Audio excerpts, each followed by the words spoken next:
The disclosure and publishing of the standard gauge railway contract that was promised by President Uhuru Kenyatta on live television in December is now clearly easier said than done. The new Chinese ambassador to Kenya, Wu Peng, says there are international laws and commercial interests that would come in the way of such agreements. NTV's Mark Masai, who the president promised the contract, now reports. 5 months ago, in a first-of-a-kind sitting with journalists, President Uhuru Kenyatta addressed one of many concerns, among them the 327 billion shilling standard gauge railway from Mombasa to Nairobi, and concerns that certain clauses would lead to Kenyan assets being mortgaged to China in case of a default. He promised full disclosure of the same. You want a copy of the contract? My friend, I'll get it to you tomorrow. And if you prove... That has been a long wait, even after following up. And today, another opportunity to seek the same with the representative of the People's Republic of China, that is the new ambassador to Kenya, Wu Peng, presented itself in his first meeting with the Editors Guild. Ambassador Wu Peng, in office for a little over 2 months, was very clear on the issue of disclosure of the SGR contract. So their commercial interests protected by Chinese rule of law, and it also in line with common practice.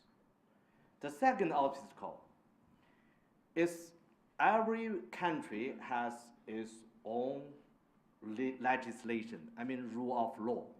Right? In China, we also have these kind of laws.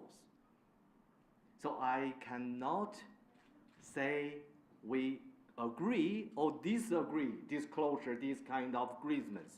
Ambassador Peng also said no Kenyan asset is at risk pegged on the SGR loan.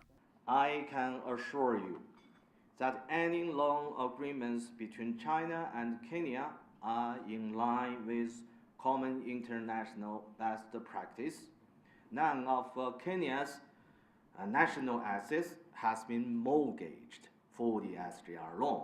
Neither would any single Kenyan national assets be seized nor controlled by China, even if, a very big if, okay, in a situation of default.